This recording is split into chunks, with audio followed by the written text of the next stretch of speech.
이 새벽에 우리에게 주시는 하나님의 말씀은 열왕기하 11장 1절에서 12절까지의 말씀입니다.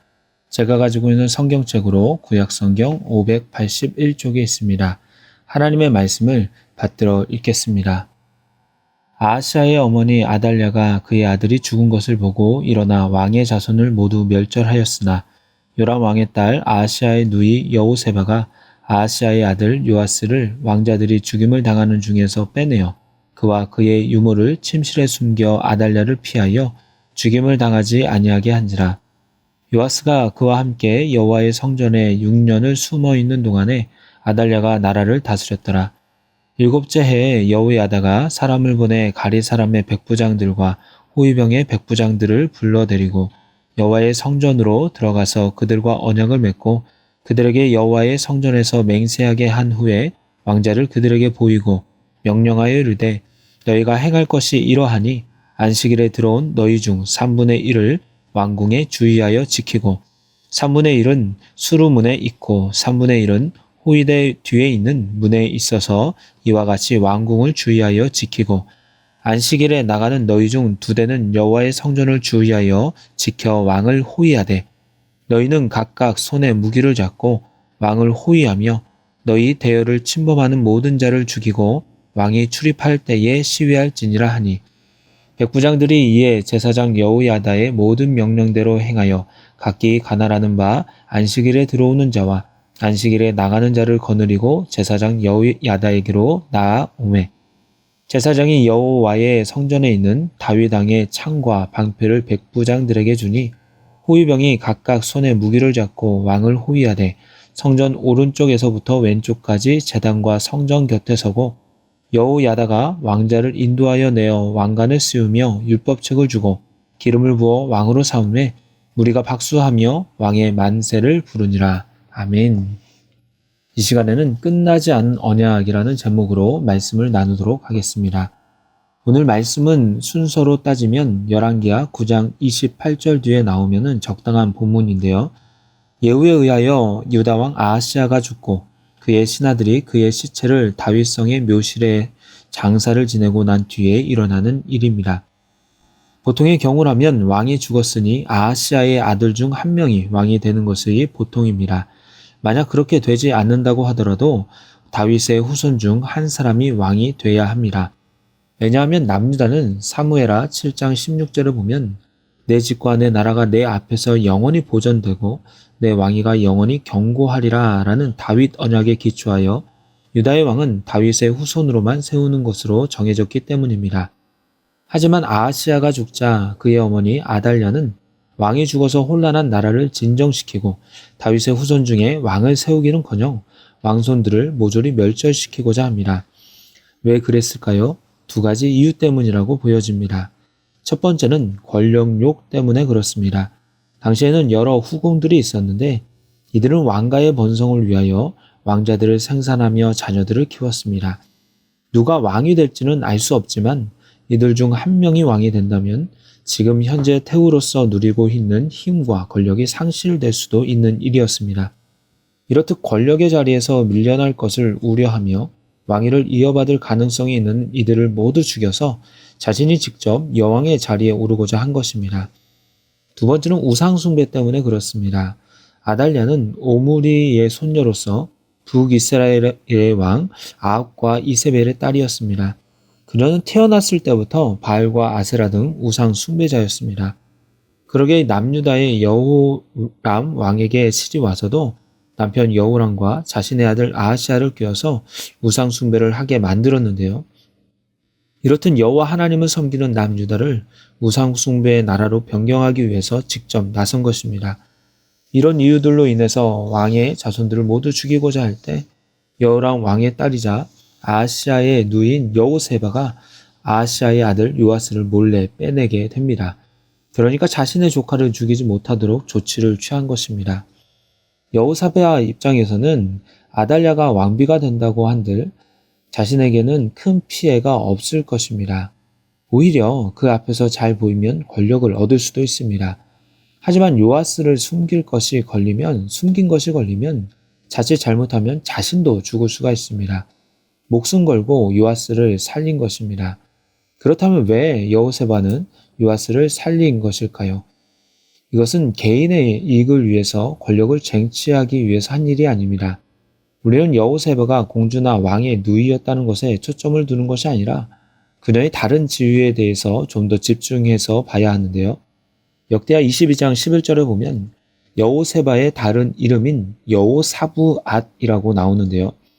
여호사부앗은 여호람 왕의 딸이요 아하시아의 누이요 제사장 여호야다의 아내였더라 라고 합니다. 여호세바는 제사장이 아니었습니다. 그러니까 이 일은 여호세바 혼자 계획한 일이 아니었습니다. 그의 남편인 제사장 여호야다와 여호세바가 같이 계획한 일이었습니다. 이들은 권력이 욕심이 아니었습니다. 하나님의 함께하심과 인도하심에 의해서 세워진 이 이스라엘이 하나님의 약속의 말씀에 따라 다윗 언약이 이루어져 다윗의 자손이 계속해서 왕이 되고 그들에 의하여 하나님이 다스리고 통치하시는 나라, 하나님의 말씀으로 이끌림 받는 나라가 되기를 소망하기에 다윗의 자손 아하시아의 아들 요아스를 숨긴 것입니다. 요아스는 그렇게 6년 동안 여호와의 성전에서 숨어 있었습니다. 아마도 우상 숭배자인 아달랴는 여호와의 성전에는 오지 않았던 것 같습니다.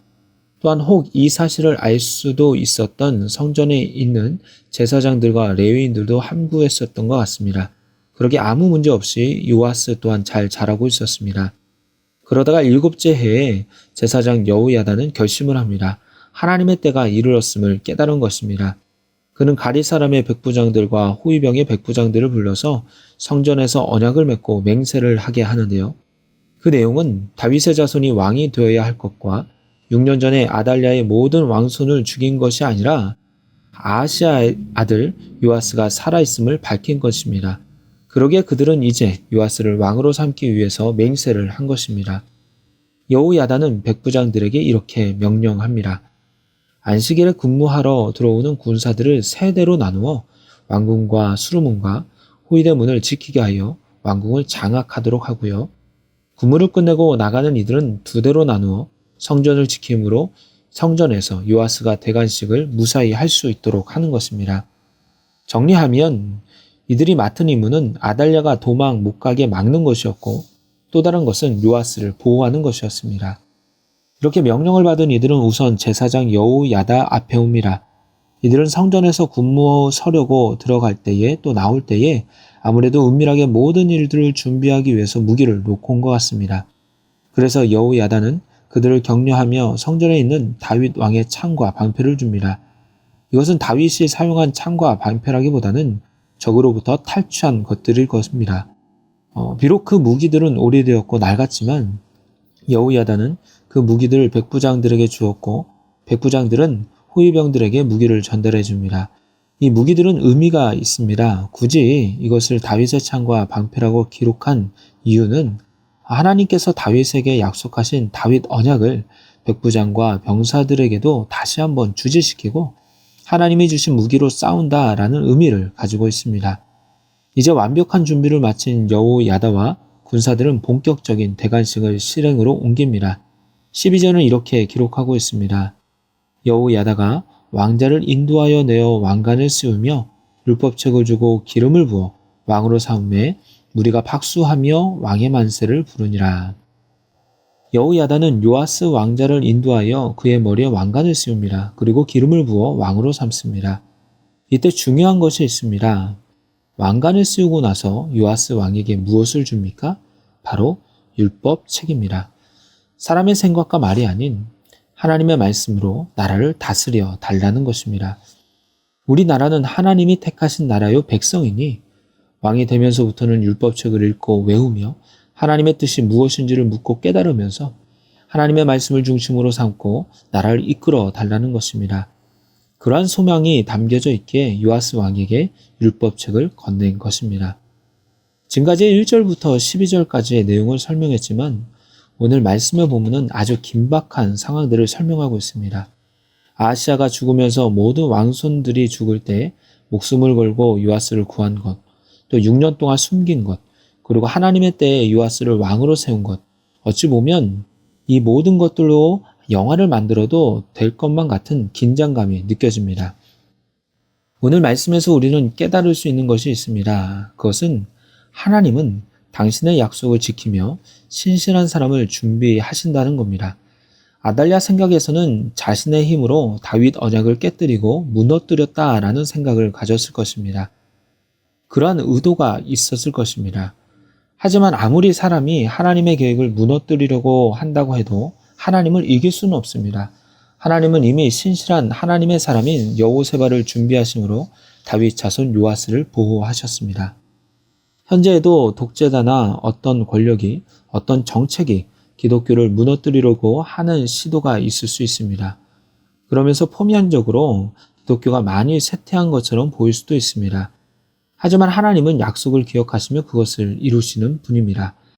아무도 기억조차 못하는 아브라함과 이삭과 야곱의 약속으로 인해 종살이하던 이스라엘을 구원하셨습니다. 바벨론의 포로로 고통받고 있던 이스라엘이었지만 하나님은 고레스를 통하여 저들을 구원하셨습니다. 아무도 예상하지 못한 시기였지만 하나님은 그리스도를 보내셔서 이 땅을 구원하셨습니다. 이후의 역사도 마찬가지입니다.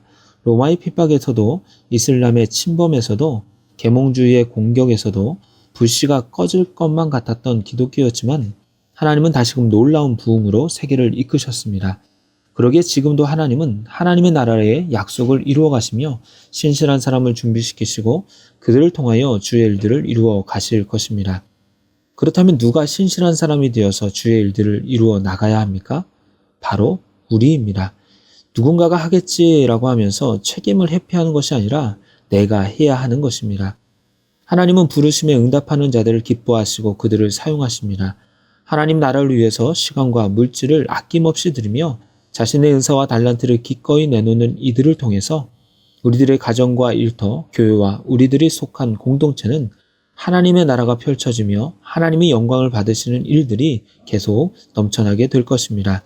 그렇게 주님의 일들에 쓰임받는 신실한 일꾼이 되기를 소망합니다. 기도하겠습니다.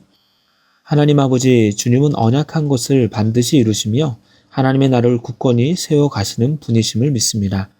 점점 믿음의 사람들을 보기 힘든 세상이 되었습니다. 부흥하던 이 땅의 기독교의 인구가 줄어든다는 안타까운 소식도 들려옵니다.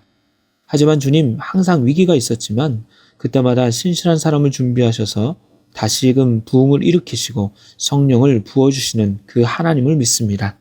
그 일에 저희가 쓰임받을 수 있도록 하시고 성령의 사람으로서 성령의 이끌림을 따라서 주의 일들을 온전히 감당할 수 있도록 인도하여 주시옵소서. 예수님의 이름으로 기도드리옵나이다. 아멘.